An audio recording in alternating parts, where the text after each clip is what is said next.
Laos is in Southeast Asia. It's one of the ASEAN countries which share border with China. People think it's a landlocked country, but soon it's become a landlink. Lao people's lifestyle is still related with an extraordinary culture and traditions that you can feel by the way of living and belief. Traditional clothing is an important part of history and identity.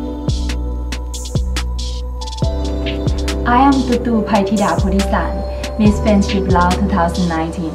Would like to take this opportunity to be a representative of Lao women on this international stage.